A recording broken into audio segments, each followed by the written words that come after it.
Fala pessoal, professor Rian aqui para mais uma aula de resolução de questões de concurso do tema toxicologia, da disciplina de toxicologia. E na aula de hoje eu separei um tema bem interessante para conversar com vocês, um tema recorrente, não tão recorrente assim. Tem a sua importância, tem a sua relevância, mas não é aquele que mais cai. Mas é importante que você esteja atento a esse tema, porque se cair a questão você precisa acertar. Então aqui eu vou te dar um direcionamento. Dentro dessa temática de gases tóxicos que podem cair na sua prova de toxicologia, a gente vai te direcionar para os dois gases que mais são cobrados, que é o gás monóxido de carbono e o gás cianídrico. Sabendo disso, senhores, vamos fazer uma breve revisão. Vamos fazer uma breve revisão do monóxido de carbono. O monóxido de carbono, senhores, é um gás incolor, inodoro e insípido.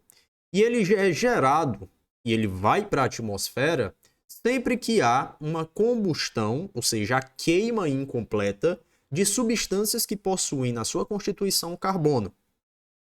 Isso pode ocorrer, por exemplo, na queima de combustível pelos carros, na queima de gás GLP, no cigarro, nos charutos. Tudo isso você tem a geração de monóxido de carbono para o ambiente, como também sendo inspirado pelo ser humano. Por exemplo, no cigarro, né? Tanto que você vai ter ali uma taxa normal para fumantes e uma taxa normal para não fumantes. A gente vai já discutir isso. Perfeito? E aí qual é o porém? O porém é quando você tem esse monóxido de carbono permanecendo preso em um ambiente fechado e mal ventilado. E aí a quantidade de monóxido de carbono pode aumentar bastante e pode representar um risco para as pessoas que estão lá presentes. É o que acontece, por exemplo, quando há um incêndio. No incêndio você tem a geração de monóxido de carbono e se o ambiente não possui ventilação, além da temperatura alta, além da produção de gases, de outros gases, você vai ter o monóxido de carbono participando ali, sendo um risco para as pessoas que estiverem presentes lá. E antes da gente falar em detalhes do mecanismo tóxico do monóxido de carbono, vamos relembrar como é que o oxigênio ele é transportado no sangue. Ele é transportado no sangue a partir de hemácias, que são os glóbulos vermelhos, e as hemácias elas possuem na sua estrutura moléculas de hemoglobina, que é uma estrutura proteica quaternária formada pela união de 4 estruturas. Cada uma dessas cadeias que forma a hemoglobina, você tem um grupamento M associado. É esse grupamento M que vai se ligar ao oxigênio, que vai capturar o oxigênio que foi inspirado e para transportá-lo, então, ao longo do sangue para todas as células e todos os tecidos do seu organismo. Esse grupo M, ele possui na sua estrutura molecular um átomo de ferro. Um átomo de ferro. Esse átomo de ferro, senhores, vai ser de extrema relevância tanto aqui quando a gente estiver estudando monóxido de carbono, quando estivermos estudando lá o gás cianídrico. Perfeito? Então você precisa lembrar que na hemoglobina você tem um grupamento M e que no grupamento M você tem o átomo de ferro. Detalhes além disso, eu vejo muito pouco sendo cobrado, tá? Minha função aqui com vocês, além de revisar os principais pontos, é fazer esse direcionamento, essa filtragem do que pode de fato cair. Então, leve esse conceito desta maneira para a prova, que eu acredito será suficiente. Vamos lá para os detalhes acerca do monóxido de carbono. O monóxido de carbono, senhores, ele pode ser encontrado na sua prova e ele pode ser questionado a você acerca de uma definição dele, que ele é considerado um antimetabólito do oxigênio. Leve, anote esse termo, antimetabólito do oxigênio. Você vai entender o porquê. Porque ele vai atrapalhar a distribuição do oxigênio. Ele vai bagunçar essa distribuição. Como é que isso vai acontecer? O monóxido de carbono, senhores, ele tem uma afinidade extremamente elevada pela hemoglobina. O problema é que ele vai ocupar o mesmo lugar que era ocupado pelo oxigênio. só que com uma afinidade muito maior, cerca de 200 a 250 vezes maior afinidade do que o oxigênio. Então o oxigênio ele vai entrar e vai ver que o seu localzinho ele está ocupado. Opa, meu local ali de transporte já está ocupado, meu assento já está ocupado. E agora? Agora ele não vai ser distribuído. Por quê? Porque lá já se encontra o monóxido de carbono ocupando seu lugar, ocupando seus sítios de ligação, com uma afinidade muito grande. Uma afinidade muito grande. Ou seja, o oxigênio não vai conseguir ser distribuído. Se ele não vai conseguir ser distribuído porque ele não vai se ligar à hemoglobina, os tecidos não vão receber oxigênio. Portanto, a consequência direta disso é uma anóxia tecidual. Ou seja, a falta de oxigênio para os tecidos. E você sabe, o oxigênio ele participa do metabolismo para a geração de energia, para a geração de ATP. Então, quando você se intoxica com monóxido de carbono, você diminui os sítios de ligação do oxigênio no sangue. Porque o monóxido de carbono já vai estar ligado à hemoglobina. A hemoglobina, então, não vai nem querer saber, não vai querer nem papo com o oxigênio. Já está ali muito confortável com o monóxido de carbono. Ou seja, por conta dessa afinidade extremamente alta do monóxido com a hemoglobina, você precisa de pouca quantidade de monóxido para já provocar uma certa gravidade nos sinais e sintomas do paciente. Tanto que o limite de tolerância é baixíssimo, é de 40 partes por milhões, 40 ppm, perfeito? E tem um outro detalhe. Pode ser que o monóxido de carbono nem ocupe todos os sítios de ação, nem ocupe todos os locais daquela hemoglobina. Ainda sobra alguns espaços livres para o oxigênio.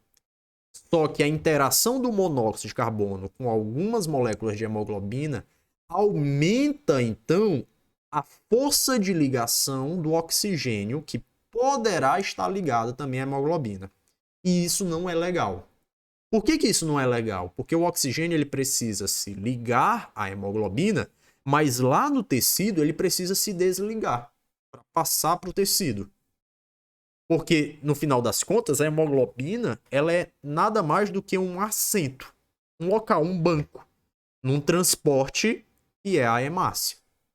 Então, é como se a hemácia fosse, por exemplo, sei lá, um táxi, onde o oxigênio ele entra, senta no banco do táxi e o táxi leva para onde ele quer deixar.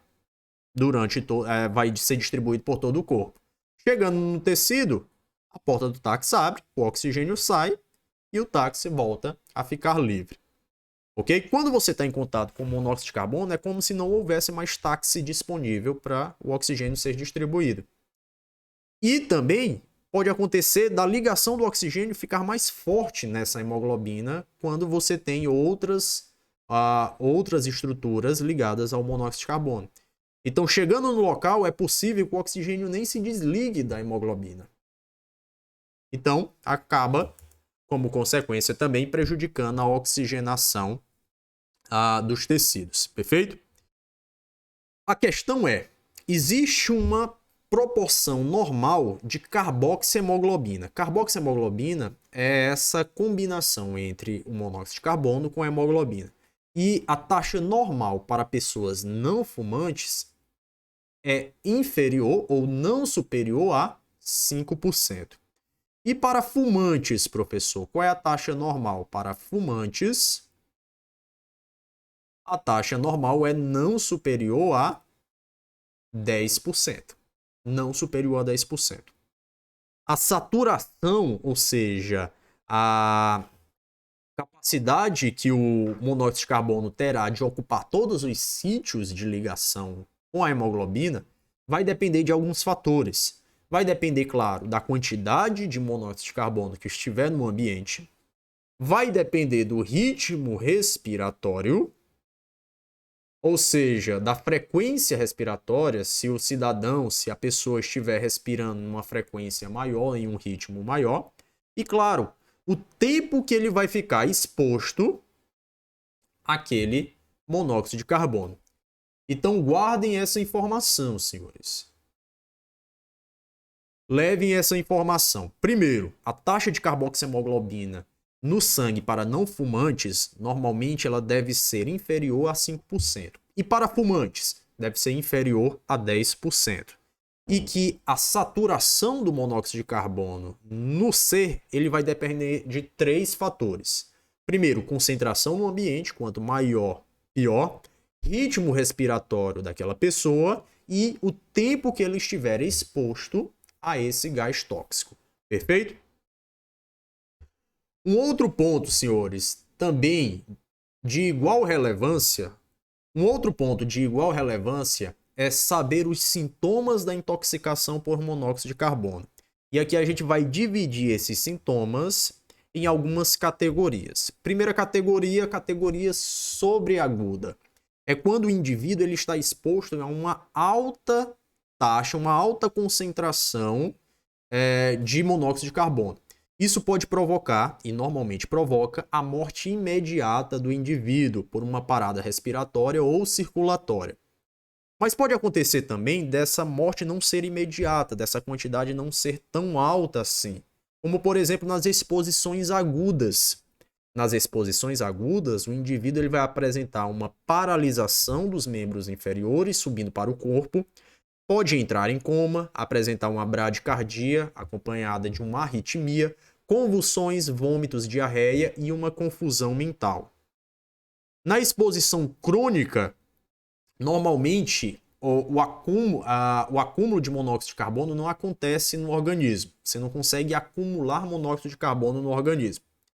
Mas pode haver uma exposição repetitiva, né? As taxas são baixas, a concentração no ambiente é baixa, ou o seu tempo de exposição é pequeno, mas é de forma repetitiva. E isso pode trazer também alguns prejuízos, como, por exemplo, anemia, dores de cabeça, distúrbios psíquicos tais como irritabilidade e uma emotividade aumentada, uma agressividade, uma mudança de humor. Perfeito? Senhores, quais são os sinais de morte em uma intoxicação por monóxido de carbono? Normalmente uma intoxicação sobreaguda ou aguda. Ele não vai apresentar os sinais clássicos de asfixia, tá? Ele vai apresentar o quê? Vai apresentar lábios rosados e mucosas também rosadas. Os órgãos e tecidos eles vão encontrar-se mais avermelhado. O sangue venoso ele vai assumir uma coloração de vermelho brilhante após a morte, muito provocado por causa da carboxiemoglobina. Os livores cadavéricos já vão apresentar uma coloração também diferente, uma coloração mais de vermelho vivo. E quando for feita o exame cadavérico, a autópsia em si, você vai perceber que alguns órgãos podem apresentar petequias, pequenos pontos vermelhos nesses órgãos, seja o cérebro, seja o pulmão, seja o coração. E são hemorragias que podem também apresentar hemorragias difusas, né? Então são petequias e hemorragias difusas. Eu deixei aqui algumas imagens para vocês visualizarem os livores cadavéricos, que é esse acúmulo de sangue pela gravidade. Quando a circulação é cessada por conta da morte, você para de circular o sangue, concorda? Então o sangue ele vai ter um peso, ele vai seguir a gravidade, ele vai para os locais, se acumular nos locais mais baixos do corpo, né? E só que na asfixia por na asfixia por monóxido de carbono, você vai ter esses livores apresentados de forma um vermelho mais intenso, perfeito? Aqui não está dando para observar de forma tão perfeita, mas vocês já observam aqui algumas petequias, né?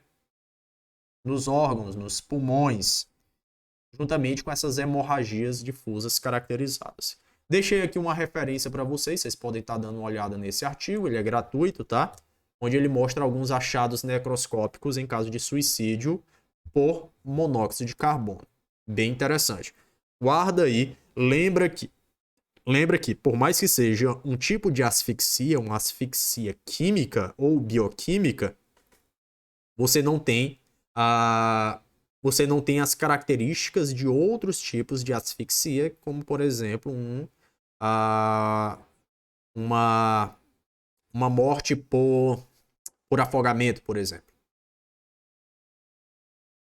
Então vamos para a primeira questão, né? Na primeira questão, senhores, você tem o enunciado que pode já te trazer algumas informações interessantes que vão ajudar no seu estudo. O monóxido de carbono é um gás incolor e inodoro. Apresentei essas informações para vocês anteriormente. Ele é produzido pela combustão incompleta de matéria orgânica, ou seja, que tenha carbono, como derivados do petróleo. Dentre os primeiros sintomas da intoxicação por monóxido de carbono, destaca-se aqueles que eu também já mencionei: cefaleia, fadiga, tontura, confusão mental. As exposições crônicas a esse gás podem levar a algumas sequelas neurológicas, enquanto as exposições agudas podem sim levar a óbito. Quanto à natureza do seu efeito sobre o organismo, o monóxido de carbono é considerado e classificado como... Pô, fala sério, questãozinha fácil, né? É considerado um gás asfixiante do tipo bioquímico, né? Ou somente químico, também estaria correto. Um gás asfixiante bioquímico, perfeito? Segunda questão. Saindo um pouco, né, dos gases asfixiantes, eu trouxe uma questão acerca dos gases irritantes, também para a gente lembrar alguns conceitos interessantes. Com relação ao risco químico e à toxicologia, julgue o item a seguir. Os gases irritantes secundários caracterizam-se por provocarem ação tóxica generalizada, além de irritação. Essa alternativa, senhores, ela está correta. E para isso a gente precisa lembrar o que são os gases irritantes. Bom, os gases irritantes, senhores, o próprio nome já sugere. Eles vão irritar. Irritar o quê? Eles podem irritar a mucosa do trato respiratório e eles podem irritar as próprias vias respiratórias, fazendo com que você comece a tossir bastante, por exemplo. Comece a sentir uma sensação de sufocamento, de falta de ar. Então, esses gases irritantes, senhores, eles podem ser classificados como primários ou secundários. Guarde bem essa diferença. Os gases irritantes primários, eles têm alta hidrossolubilidade, solubilidade em água. Isso faz com que eles possam ficar presos, ficarem retidos, então, na mucosa, provocando uma ação tóxica, principalmente na mucosa, uma queimação, uma irritação na mucosa do trato respiratório. Já os gases irritantes secundários, eles possuem baixa hidrossolubilidade, fazendo então com que cheguem às vias aéreas inferiores, brônquios e bronquíolos, até os alvéolos. Perfeito? Provocando então uma ação tóxica mais generalizada. Então, no secundário, você tem uma ação tóxica generalizada. A gente precisava lembrar que o primário é alta solubilidade em água, então ela fica presa, fica retida nas mucosas, que são aquosas. As secundárias têm baixa solubilidade em água, ficam um pouco retidas, então elas conseguem entrar nas vias mais profundas do trato respiratório e terem efeitos mais generalizados. Um exemplo de gás irritante generalizado, com efeito generalizado, secundário, é o gás sulfídrico. Guardem bem isso. Perfeito? Vamos para a terceira questão, questãozinha muito fácil, muito tranquila, já com aquilo que a gente revisou.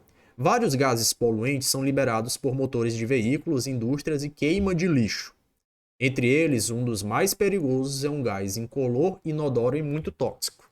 Vocês entendem que o fato dele ser incolor, o fato dele ser principalmente inodoro, faz dele ainda mais perigoso? Vocês compreendem isso? Por quê? Porque se o gás ele tem algum cheiro particular, a pessoa ela pode sentir a presença daquele gás. Ela pode sentir que aquele ambiente não é um ambiente seguro. Então, ela faz uma medida de segurança, ela se retira do local, então ela aumenta a ventilação do local. Então você percebe isso. Agora, quando um gás ele não tem cheiro, ele não tem cor e ele é altamente tóxico, ele faz disso, então, um dos mais perigosos. Ele tem a capacidade de se combinar com a hemoglobina. Opa, e a gente já está matando a questão mesmo, levando na manha, né? Quem é que se combina com a hemoglobina no sangue? Inutilizando-a para o transporte de oxigênio. Que a função dela é levar oxigênio. Então, vai ocupar os sítios de ação, impedindo que seja transportado o oxigênio. Dessa forma, em caso de exposição prolongada, pode provocar asfixia bioquímica, né? Ou química, como a gente já falou,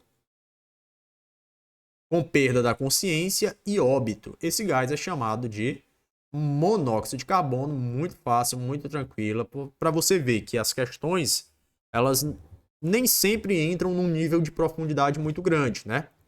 Precisa saber, por exemplo, somente desses detalhes que a gente já apresentou. A combinação da hemoglobina é com a carboxiemoglobina, já falada. Perfeito? Vamos para a quarta questão, senhores. Também sobre monóxido de carbono, né? Um dos gases tóxicos de grande importância para o estudo da toxicologia é o monóxido de carbono. Referente ao monóxido de carbono, analise as afirmações. Primeiro item. O monóxido de carbono é considerado um antimetabólito ou antimetabólico do oxigênio. Senhores, já disse para vocês, repito, reforço. Anota esse conceito. Ele é cobrado, tá? Ele é cobrado um antimetabólico do oxigênio, o monóxido de carbono. Perfeito? Leva isso para sua prova, não esquece.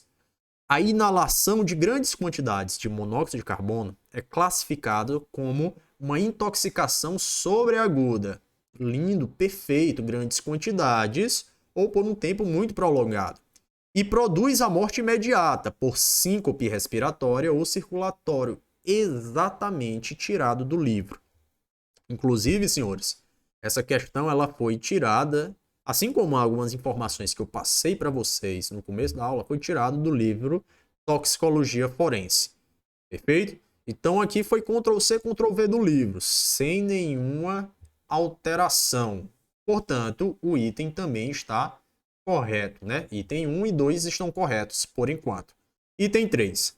Quando o monóxido de carbono é aspirado aos níveis dos alvéolos pulmonares, combina-se com o oxigênio. Opa, parou aqui. Aqui já começou a baixaria. Ele não se combina ao oxigênio. Ele nem conversa com o oxigênio, ele não quer nem papo. Por quê? Porque ele sabe que manda naquela bagaça. Então ele já chega sentando na cadeira. Ele já chega ocupando o local do oxigênio. Então ele não tem nem papo com o oxigênio, ele não se combina com o oxigênio, ele não se liga com o oxigênio, não faz nada. O que ele faz? Ele toma o lugar do oxigênio no seu transporte. Perfeito? Então ele não vai se combinar ao oxigênio. Ele não se combina ao oxigênio. Ele se combina com a hemoglobina, que tem a função de levar o oxigênio. Então, de fato, ele vai impedir o transporte do oxigênio em nível celular. Isso aqui está correto. Agora, não porque ele se combina ao oxigênio, e sim porque ele ocupa o seu local. Perfeito? Então, somente a alternativa 1 e 2 estão corretas. Letra B. Senhores, vamos agora conversar um pouco sobre o ácido cianídrico, o gás cianídrico, os cianetos. Ele, em temperatura ambiente, ele é líquido, tá? Só que ele é um líquido muito volátil e bem inflamável também. Ou seja, ele consegue se volatilizar em temperatura ambiente. Diferente do monóxido de carbono, que não tem cheiro, aqui você já tem um cheirozinho característico e guarde isso para prova, tá? O cheiro característico é de amêndoas amargas. E está presente em algumas sementes, semente de maçã, semente de pêssego. E também na famosa raiz da mandioca, você tem cianetos, o ácido cianídrico. Pode ser também liberado esse gás, senhores, na combustão de materiais plásticos. Só que aí, além do gás cianídrico, você tem a liberação de monóxido de carbono. Ou seja, você tem um efeito sinérgico, um efeito conjunto de dois gases altamente tóxicos. Foi o que aconteceu, por exemplo, lá no caso do incêndio na Boate Kiss, né? O material que era utilizado para revestir a boate era um material plástico que quando inflamado, liberava ácido, liberava gás cianídrico e liberava monóxido de carbono. Então, a maioria das pessoas não vieram a óbito por queimaduras, por conta do fogo em si, e sim por uma intoxicação por esses gases. Ali um ambiente fechado, um ambiente com muitas pessoas, pouca ventilação, junta-se ao fato de ter fogo também, mas principalmente por conta da liberação em quantidades aceleradas, porque o material era altamente inflamável, desses dois gases juntos. Aí o estrago estava feito, tá? Por isso que nós presenciamos, né, essa tragédia tão marcante na nossa história e levou muitas pessoas a óbito, justamente pela aspiração de gases tóxicos promovidos pela inflamação, pela combustão, inflamação não, né? Pela combustão desses materiais plásticos que revestiam o ambiente, perfeito? E o gás cianídrico vai provocar uma hipóxia grave, tá? Uma hipóxia grave. O tecido, ele não vai receber o oxigênio necessário para produção de ATP. Só que aqui o mecanismo é diferente, senhores. Atentem-se bem. Aqui o mecanismo vai ser por ligação, ele vai se ligar ao íon férrico, ou seja, o íon ferro 3+, presentes no citocromo C oxidase. Se você bem lembrar, a citocromo C oxidase, ela faz parte lá da cadeia transportadora de elétrons, que é a terceira etapa de produção de ATP. Está presente dentro da mitocôndria, senhores. Respiração celular. Na respiração celular você tem glicólise, ciclo do ácido cítrico, o ciclo de Krebs e cadeia transportadora de elétrons. Na cadeia de transportadora de elétrons você tem vários sistemas ali dentro da mitocôndria que faz com que o íon H+ seja armazenado no espaço intermembranoso dessa mitocôndria. Um desses sistemas que levam, eu até representei ele aqui, um desses sistemas que levam íons H+ para o espaço intermembranoso é a citocromo C oxidase, que na sua estrutura tem o ferrozinho aqui, o ferro 3+. É nesse ferro 3+ aqui que o ácido cianídrico vai se ligar. O HCN vai se ligar e vai inutilizá-lo. Só que ele é fundamental. Fundamental para quê? Para utilizar o oxigênio nesse processo. Então, querendo ou não, ele atrapalha ali a jornadazinha final, a etapazinha final de produção de ATP.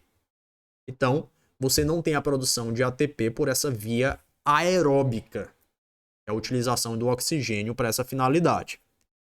Ou seja, você tem uma opção, um plano B, que é produzir energia de maneira anaeróbica. Você sabe disso. Só que recorrer a essa via alternativa tem suas consequências. Uma delas é a produção do ácido lático excessivo. E ao produzir o ácido lático em grandes quantidades, porque a demanda por ATP via anaeróbica é alta, você leva o paciente a apresentar um quadro de acidose metabólica. Acidose metabólica. Beleza? Então vamos lá para as questões. Quinta questão. A substância que bloqueia o sistema de citocromo oxidase, mesma coisa, tá? Que a gente acabou de falar. Impedindo a respiração celular, asfixia histotóxica é denominada de... Primeiro, eu queria fazer uma breve consideração. Asfixia, senhores, quando ela for falada asfixia tecidual, asfixia histotóxica ou asfixia tissular, é a mesma coisa, tá? Se cair na sua questão asfixia tecidual, histotóxica ou tissular, é a mesma coisa. Significa dizer que o tecido não vai conseguir respirar. Não vai conseguir trabalhar o oxigênio para gerar ATP. Perfeito? E pelo que a gente já conversou, questãozinha básica, bloqueio da citocromo oxidase, senhores. Falou de citocromo oxidase, falou de respiração, a cadeia transportadora de elétrons, respiração celular. Pronto. Monóxido de carbono não, né? Pelo amor de Deus. Cianetos. Cianetos, tá? Questãozinha tranquila. Ok? Vamos para a sexta questão. Uma das substâncias de grande importância para o estudo da toxicologia é o cianeto de hidrogênio, ou ácido cianídrico, ou gás cianídrico. Referente ao cianeto de hidrogênio, analise as afirmações. Os órgãos com alta utilização de oxigênio, como coração e cérebro, são os mais rapidamente afetados. Exatamente, senhores. Os órgãos que são mais perfundidos, os órgãos que precisam de mais oxigênio, que trabalham numa energia maior, precisam mais de energia, né? De mais energia. Coração e cérebro. Ou seja, eles são os principais e os que são mais rapidamente afetados. Por quê? Porque eles precisam de muita energia vinda do oxigênio. Tem problema aí, eles são os primeiros a sentirem, perfeito? São os sinais precoces da intoxicação por cianeto de hidrogênio. Ansiedade, cefaleia, taquicardia, hipertensão arterial e palpitações. Perfeito. Também está correto, senhores. E guarde essas informações, anote no seu caderno, já para estudar por meio de questões. Lembrando que uma das formas... Lembrando que, senhores, uma das formas de você melhor aproveitar o estudo por meio de questões é não fazer as questões com a perspectiva de acertar ou de errar.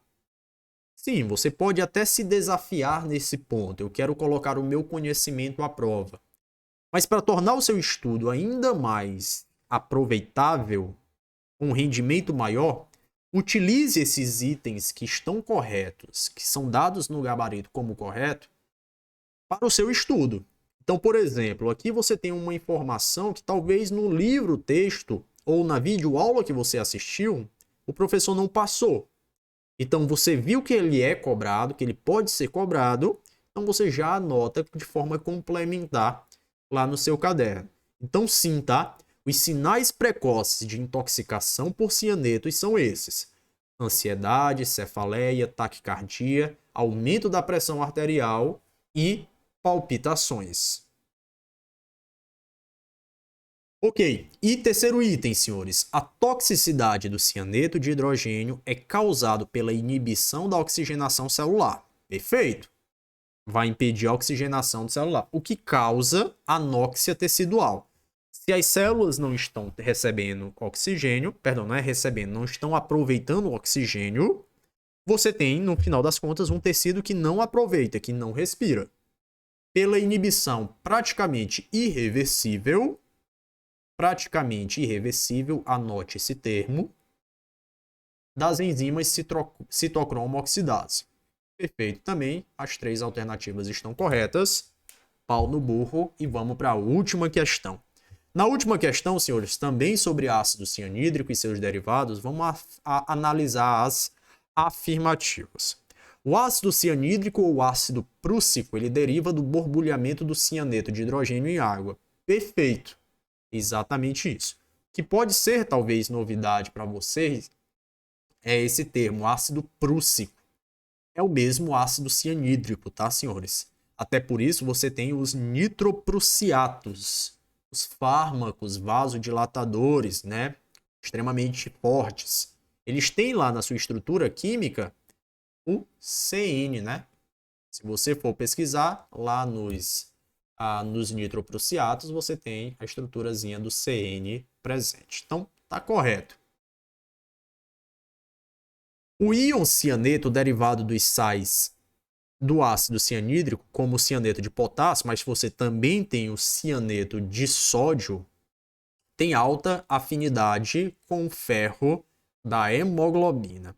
E aqui eu quero fazer uma consideração especial com vocês. Eu disse para vocês que um mecanismo de ação tóxico principal É a ligação com o ferro 3+, o íon férrico 3+, da citocromo oxidase. Mas também, e agora você anota de forma complementar, mas também, sim, o ácido cianídrico, o cianeto, ele pode se ligar ao íon ferroso, o 2+, que está presente na hemoglobina, atrapalhando então esse transporte do oxigênio. Perfeito? Guardem essa consideração também. Não é o mecanismo tóxico principal, mas é possível também. Então, o item está correto.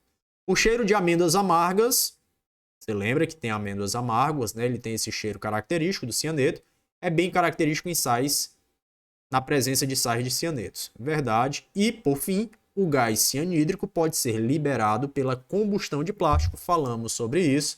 Falamos, inclusive, que ele pode ser, nessa combustão de plástico, você pode ter a liberação também de monóxido de carbono.